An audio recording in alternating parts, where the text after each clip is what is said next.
Welcome back, guys. Before we start, please make sure to like, subscribe, and share this video with your friends and family. Also, can you please tell me from where you're watching? Thanks. So this happened back in 2014 when I was 20. My name's Riley, and at the time I had just moved to a small town in Oregon called Dunsmuir, a quiet place, foggy most mornings. The kind of town where the streetlights flicker a little too long before turning on. I had just transferred to a local college and managed to rent this old apartment on the edge of town. It wasn't much. One bedroom, tiny kitchen, weird creaky floors. But it had character, and honestly, I was just proud to be on my own. Independence and all that. The building was brick, probably built in the 60s or even earlier. It had these narrow hallways and an ancient elevator that groaned every time someone used it. Most of the neighbors were older, people who didn't talk much and didn't really make noise. That was fine by me. My apartment was on the 3rd floor.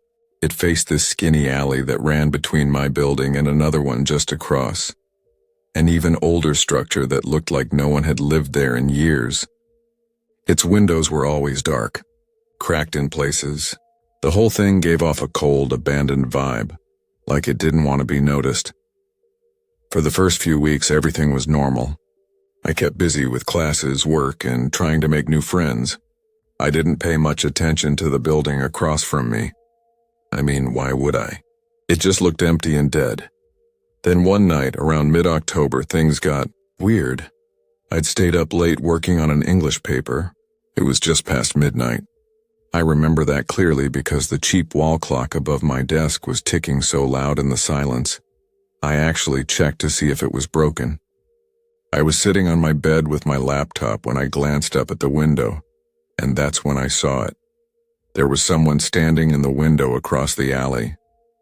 I blinked, leaned forward, tried to focus. At first I thought maybe it was just my reflection. Like the angle of the glass was bouncing it back somehow. But as I stared, I noticed the figure wasn't quite right. It was too still. No blinking, no swaying. Just standing there. I got up and moved closer to the glass. The figure moved too. I lifted my arm and so did it. Same movement, same pace. I leaned left. It leaned left. I laughed nervously. Okay, weird mirror effect, I told myself. Maybe there's glass on both buildings reflecting. But here's the thing, the figure's outline was off. It looked like me, kind of, but it was too tall, and its arm movements were just a little slower, a little delayed. I shrugged it off, closed the blinds halfway and went back to my laptop. Maybe I was just overtired. A few days went by. I didn't think about it much. But then one night I was lying on my bed watching a movie on my phone. It was probably close to 1 a.m. I turned my head toward the window, and there it was again, only this time, the figure was closer to the glass. I sat up, slowly. My room was dim, lit only by the glow of my phone. I stood, walked up to the window. I raised both hands. The figure copied me again. I pressed my forehead to the glass, so did it. Same distance, same angle, but the eyes, I swear to you I saw its eyes. Not mine, not a reflection. Eyes that weren't blinking. They were too wide, too dark. I backed away and yanked the blinds down hard. That night I barely slept. I kept telling myself it was just a weird trick of the glass. Maybe someone had moved into that building without anyone noticing. Or maybe it was a mannequin or something. I tried to be logical. I really did. Then came the night that finally broke me. It was about 2 weeks later. Cold outside. I'd been studying late at the campus library and walked home around midnight. The town was unusually quiet, not even the usual distant bark of a dog or hum of cars. When I got to my apartment, I dropped my bag, kicked off my shoes, and sat by the window to cool down. The room felt stuffy and I cracked the window open just a sliver. That's when I looked up. The window across the alley was pitch black. But the figure was there, closer than ever, practically pressed up against the glass. I didn't move. Neither did it. The silence in my apartment was so thick I could hear my own heartbeat. I reached for the lamp beside my bed and flicked it on and off, thinking maybe it was a reflection trick again. Nothing changed. I grabbed my phone and opened the camera. The window? Totally dark. No figure. But when I lowered the phone and looked with my own eyes, it was still there. Watching. The next morning, I finally worked up the courage to talk to my landlord. Mr. Dobbins, he was a sweet old guy who lived on the first floor.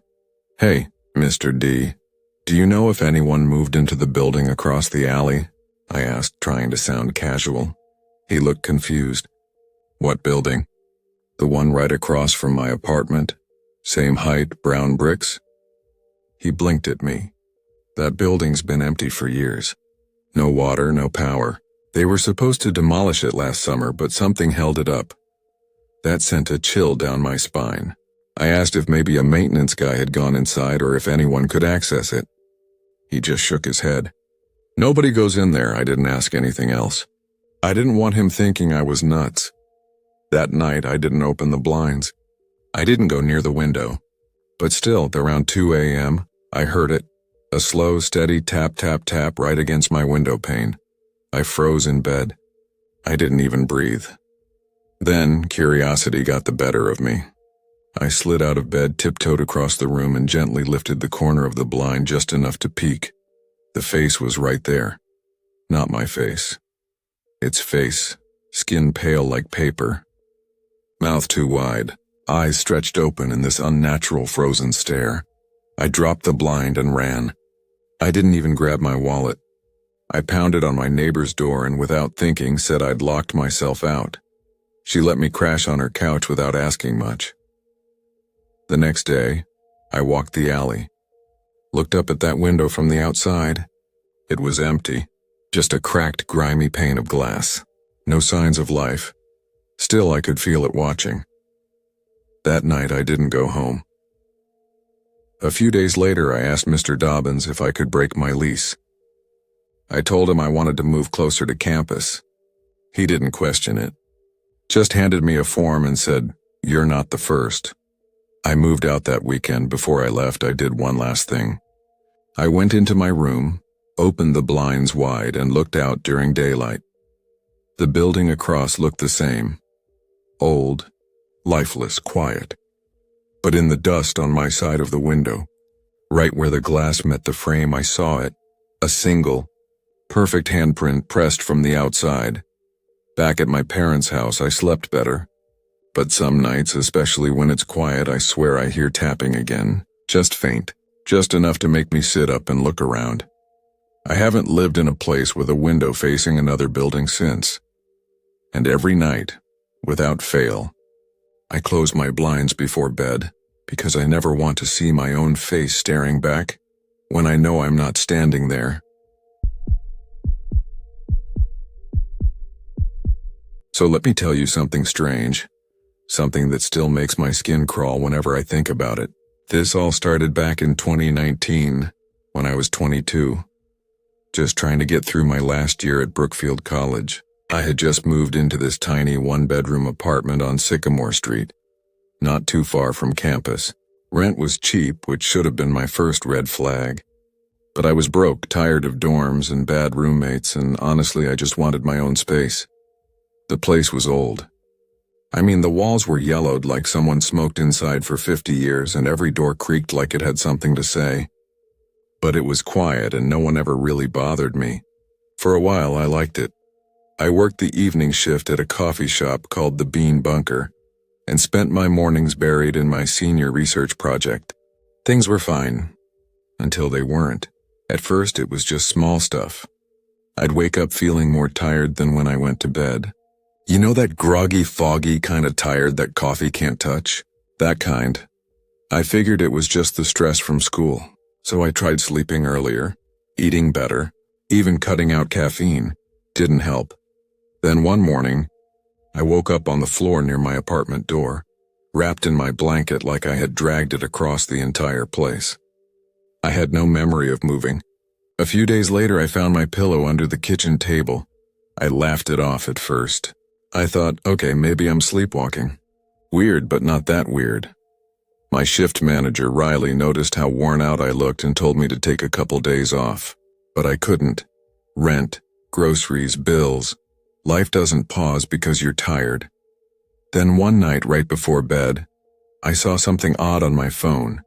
A long audio file saved in my voice recorder app. I don't even remember opening that app before, so I played it. It was just me breathing at first, slow, steady, a little raspy. Then after about a minute I heard my own voice whisper, "Hey buddy, open the front door, come on. Open it!" I sat there frozen, staring at the screen. I didn't remember saying that, and it wasn't the way I usually talk. It sounded like someone trying to mimic me, but just off. Like it was trying too hard. The next day I told my friend Mara about it at work. She laughed and said, "Maybe you've got a haunted roommate. You should start charging him rent." I laughed too, but deep down it didn't feel like a joke. After that I started turning off my phone at night so it wouldn't record anything. I even tried staying awake as long as I could. But no matter how hard I fought it, my eyes would eventually shut on their own, and I'd wake up somewhere strange. Sometimes curled up on the living room floor, sometimes sitting upright on the couch, like I'd been waiting for something. It started to feel like I wasn't alone in that apartment, like the space was shared but not with anything alive. So I did what any paranoid person would do. I bought a cheap camera and set it up on a chair facing my bed, just to see what was happening while I slept. That night I left the lamp on, locked my bedroom door, and wedged a chair under the knob so I'd hear it move. In the morning, the camera was off, and I was lying by the living room window again, wrapped in my blanket like a cocoon. The chair that had blocked the door, it was standing perfectly upright beside my desk. That didn't make sense. There was no noise, no creak, no sound of anything moving. And I know I didn't do it, at least not while awake. I checked my phone again, and sure enough there was another recording. I sat on the floor, heart pounding, and pressed play. Just breathing again. Then a soft chuckle. My chuckle. But I don't laugh like that. It sounded cold, empty. I called my landlord, Mr. Duggan, and asked if maybe, just maybe, someone else had keys to my place. He snapped that only emergency spares existed, and that I should stop watching those ghost shows. That night, Mara offered to crash at my place. "Let's just see if anything weird happens," she said, half joking. We stayed up watching dumb horror movies, but I couldn't keep my eyes open. I passed out on the couch, and when I woke up, Mara looked like she hadn't slept at all. Her eyes were wide and her face pale. She told me I sat up twice during the night and mumbled something in a low whisper. She said she couldn't make out the words, but she tried shaking me and I wouldn't even blink. She left before lunch and told me, "You really need to see someone." I didn't. I couldn't. I didn't even tell my parents. They'd think I'd lost it. I started trying to nap during the day instead. But even then, I'd wake up somewhere else in the apartment. Once in the hallway, once under my desk. Then a week later, I found a note under my pillow, written in my own handwriting. "He doesn't like locked doors. I swear on everything, I didn't write that." But it was my pen, my notebook paper, my messy scrawl. My hands were shaking so bad. I dropped it in the trash and sat in the shower with the lights on for an hour. That night, I didn't even try to sleep. I just sat there, lights on, blanket wrapped around me like armor. But sleep still came, and with it the same old ending. I woke up by the front door, and my bedroom door, which I had nailed shut, was wide open. The nails were scattered on the carpet. The camera I hid on top of my wardrobe, smashed on the floor. Something didn't want me locking myself in. That was it for me. I didn't even bother packing properly. I threw a few clothes into my backpack, grabbed my laptop, and left. I crashed on Mara's couch for a while until I found a new place across town. Left behind half my stuff, furniture, clothes, books. Didn't care, never went back. Never told Mr. Duggan anything. Let him keep the deposit. Let him deal with it. I got a new phone. Never saved anything from the old one. I sleep fine now, but every night I check the locks. I push a chair in front of my bedroom door out of habit. And sometimes, when everything is still and quiet, I remember that voice in the recordings, and how it sounded like me. But it wasn't. This happened in 2012, back when I was 26 and living in a small town called Millridge. It's one of those places that looks peaceful from the outside. Quiet streets, old brick buildings, a lake that looks pretty in pictures. But underneath? I don't know. Sometimes I think weird things just find their way into quiet places. At the time, I was working late shifts at a shipping company just outside town. My hours were all over the place, and between that and taking online classes, I didn't really go out much. I wasn't dating or doing anything exciting. So when my cousin Leah said she wanted to set me up with someone she knew, I said sure, why not? His name was Chris. She said they used to work together at some event company. She described him as chill, friendly, kind of quiet. We messaged back and forth for a bit, then met for coffee at this tiny cafe near the train station. He was fine, like not super charming or anything, but polite, calm. Something about him felt a little too calm, actually, but I told myself not to overthink. We hung out a few times, coffee, lunch, nothing serious. He never made things weird or pushy, and honestly, I was just glad to talk to someone who didn't ask 1,000 questions about my job. Then one Thursday night, he invited me over to his place after dinner. Said he'd moved into a new building and wanted to show it off. I was hesitant at first, but it was still early. I didn't have work the next morning, and he hadn't given me any real reason not to trust him. So I said okay. His place was on the edge of town, past the grocery store and the closed-down movie theater. The building was newer, gray panels, lots of windows, kind of out of place among the older houses around it. There was a keypad by the door instead of a buzzer. He typed in the code and let us in. The hallway smelled like fresh paint and something else, like new carpet mixed with metal. I don't know how else to explain it. The lights flickered just a little. I figured maybe the building was still settling. We took the elevator up to the 3rd floor. His apartment was near the end of the hall. He unlocked it, motioned for me to go in first. Right away, I noticed how empty it was, like really empty. There was a couch, a low glass table, and one lamp standing in the corner. No pictures, no shelves, nothing on the walls. Just blank white space and that weird cold air that makes your arms go tense without you knowing why. Chris noticed me looking around and gave a little laugh. "Haven't had time to unpack," he said. He asked if I wanted wine, red or white, and headed into the kitchen. I left my bag near the door and sat down on the couch. The cushion was hard. The whole room felt untouched, like a stage set. He came back with 2 glasses, handed me one, and sat beside me. Not too close, but enough that I could feel the warmth of his arm. We talked about boring stuff, school, work, the weather. I tried to act normal, but something in me was already a little on edge. I told myself I was being silly. After a few minutes, he stood up and said he was going to grab the bottle so we didn't have to keep refilling. While he was gone, I looked around again. That's when I saw it. Down the hallway, across from the kitchen, there was a door slightly open. Behind it was another door. A bedroom, I figured, but this one had a latch. Not a regular door lock, but a metal latch on the outside, at the top. It looked shiny, like it had been installed recently. I froze. Who puts a latch on the outside of a bedroom door? What would you need to keep inside? My stomach tightened. My hands went cold. I couldn't think of any good reason for it. Then Chris called from the kitchen asking if I wanted anything to eat. I snapped back and said no. He came out with the bottle, topped off my glass even though I hadn't touched the first one. He sat closer this time. Asked me about my family, if I liked hiking, if I'd ever camped alone. His questions started to feel weird, like he was trying to picture me somewhere far away, out of reach. I gave short answers and glanced at my bag. That's when I noticed it wasn't where I left it. I swear I'd put it right by the door. Now it was a few feet away, like someone had nudged it with their foot or picked it up and put it down again. I tried not to look freaked out. Maybe I moved it without realizing, but I couldn't shake the feeling. Chris noticed me looking and asked if I lost something. I said I needed my phone to check the time.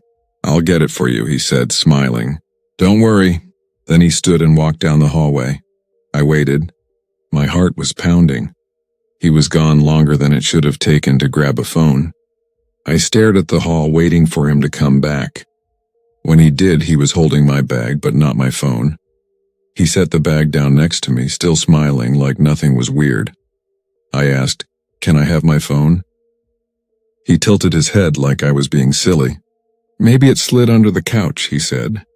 He crouched down and pretended to look. "Or maybe you left it in the bathroom?" I didn't want him going anywhere else. "I'll check," I said, getting up fast. I walked to the bathroom and shut the door behind me. Inside, I searched everything. Under the sink, in the cabinet, behind the toilet. I dumped out my bag. No phone, but my keys were still there. And my bank card. That was something. I looked at myself in the mirror. My face was pale. I remember whispering, okay, just to hear something.